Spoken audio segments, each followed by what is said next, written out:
भाजपा ने जैसे चिराग पासवान का प्रयोग 2020 में नीतीश कुमार को हराने के लिए किया था, क्या भाजपा वैसे ही तेजस्वी यादव को हराने के लिए असदुद्दीन ओवैसी की पार्टी एआईएमआईएम का प्रयोग कर रही है? आप ध्यान से अगर इस बात को समझेंगे तो आपको मालूम पड़ जाएगा कि चिराग पासवान वाला मॉडल अब हो सकता है कि तेजस्वी यादव के लिए असदुद्दीन ओवैसी वाला मॉडल बन जाए और 2024 और 25 के चुनाव में भाजपा ओवैसी के सहारे आरजेडी को इतना बड़ा नुकसान दे जाए जिसकी कल्पना तेजस्वी यादव ने कभी की नहीं होगी। जब से उपचुनाव का रिजल्ट आया है तब से इस बात पर चर्चा हो रही है कि क्या एम और वाई वाला जो समीकरण लालू यादव ने बैठाया था उसमें से अब एम छटकने लगा है। आप याद करिए 2020 के विधानसभा चुनाव को और आपको याद आ जाएगा कि सीमांचल में कैसे ओवैसी की पार्टी ने आरजेडी को बहुत बड़ा नुकसान तो दिया ही था, साथ में 4-5 सीट भी जीत लिया था। और अगर फर्क की बात करें तो 12-13 सीटों पर ओवैसी की पार्टी ने आरजेडी को लमसम खत्म कर दिया था। अब आप एक बात ध्यान से समझ लीजिए, बिहार में 243 विधानसभा की सीटें हैं और अगर बात आज हो रही है कि आरजेडी से मुसलमान क्या कट रहे हैं तो इस बात पर चर्चा होगी कि पूरे बिहार में ऐसी कितनी सीटें हैं जिस पर अगर ओवैसी अपनी पार्टी को उतार देते हैं चुनावी मैदान में तब सीधा जो नुकसान होगा वो आरजेडी को होने वाला है। हम और आप ये बात जानते हैं कि भाजपा का अपना अलग कैडर वोट है, भाजपा का वोट कोई ले नहीं सकता है, लेकिन क्या मुसलमानों को काटकर भाजपा ये चाल चल रही है कि अब आरजेडी को हराने का एक और नया विकल्प मिल गया है। नीतीश कुमार वाले प्रकरण को याद करिए, नीतीश कुमार जहां तहां घूम घूम कर कहते हैं कि चिराग पासवान ने हमको हरा दिया और चिराग पासवान को भाजपा ने समर्थन दिया था, हराने के लिए कहा था, इसीलिए हमको हराया गया। चिराग पासवान भी कहते हैं कि देखिए नीतीश बाबू, आप जिसको बच्चा कह रहे थे वो बच्चा आपको 2020 के विधानसभा चुनाव में 3 नंबर पर ला दिया।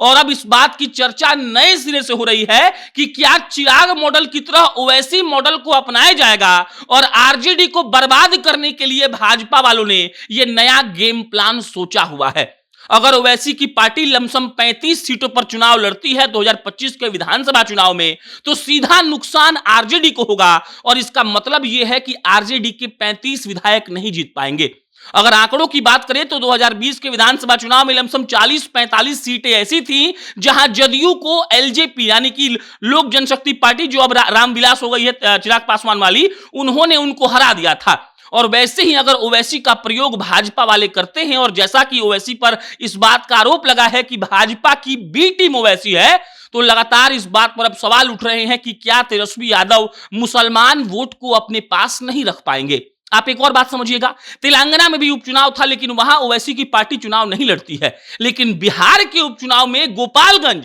जहां पर इस बात के लिए मुकाबला था कि हो सकता है कि तेजस्वी यादव ने बनिया को टिकट दिया है और आरजेडी जीत जाए, वहां पर ओवैसी ने अपनी पार्टी का टिकट एक आदमी को दिया, असलम मुखिया नाम है उनका, और उसके बाद 12,500 का वोट लाकर वो भाजपा के प्रत्याशी को जीतने में मदद करते हैं। तो क्या जो चिराग मॉडल का जिक्र बार बार जदयू वाले करते हैं कि भाजपा ने जदयू को बर्बाद करने के लिए चिराग मॉडल का प्रयोग किया, क्या अब वही मॉडल अब ओवैसी का मॉडल बन जाएगा और बर्बाद जदयू नहीं बल्कि आरजेडी हो जाएगी? अगर असदुद्दीन ओवैसी 2025 के विधानसभा चुनाव में चुनाव लड़ते हैं, सीमांचल का एरिया छोड़कर और भी एरिया में आते हैं जहां पर मुस्लिम वोट एकदम ये तय करता है कि कौन जीतेगा और कौन हारेगा, तब हो सकता है कि आरजेडी मुश्किल में पड़ जाए। और जिस तरीके से आरजेडी ने 4 ओवैसी के विधायकों को अपनी पार्टी में शामिल करवाया है ये कहते हुए कि अब तो ये लोग घर वापसी कर रहे हैं, तो कहीं ना कहीं ओवैसी के पास भी इस बात का बहाना है कि आरजेडी ने उनके विधायकों को तोड़ा है, इसीलिए हम बदला लेने के लिए उनसे चुनाव लड़ेंगे।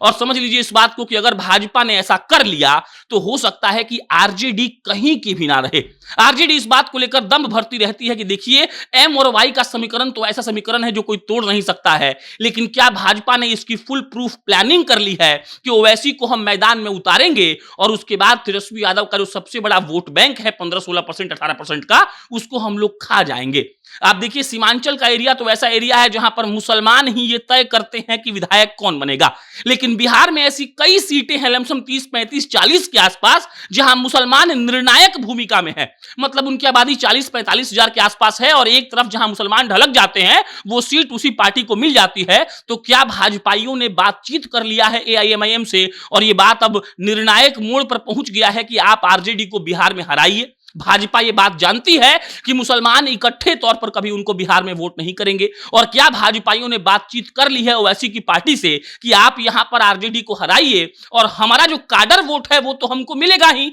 और उसके बाद जो वोट आरजेडी को मिलता था हम वो काट लेंगे। यादव वोट को काटने के लिए नित्यानंद राय और उसके अलावा कई नेताओं को फील्ड पर उतारा जाएगा और इस मुकाबले में आरजेडी भाजपा से पिछड़ जाएगी। हमने देखा मुकामा में कि कैसे भाजपा दमखम से चुनाव लड़ती है और अपना वोट परसेंटेज बढ़ा लेती है, भले वो चुनाव हार जाए। वैसे ही क्या ओवैसी मॉडल का प्रयोग करके आरजेडी को नुकसान पहुंचाने का सारा प्लानिंग हो चुका है, और अगर ऐसा होता है तो इस बात में कोई शक की बात नहीं है कि अब तेजस्वी यादव बर्बाद हो जाएंगे। बाकी तेजस्वी इस चीज को कैसे हैंडल करते हैं इस पर भी नजर बनी हुई है। अब कैसे क्या होगा, जैसे जैसे अपडेट आएगा आपको हम इत्तला करेंगे। आप जनता न्यूज़ देख रहे थे, मेरा नाम प्रशांत राय है। बहुत बहुत धन्यवाद।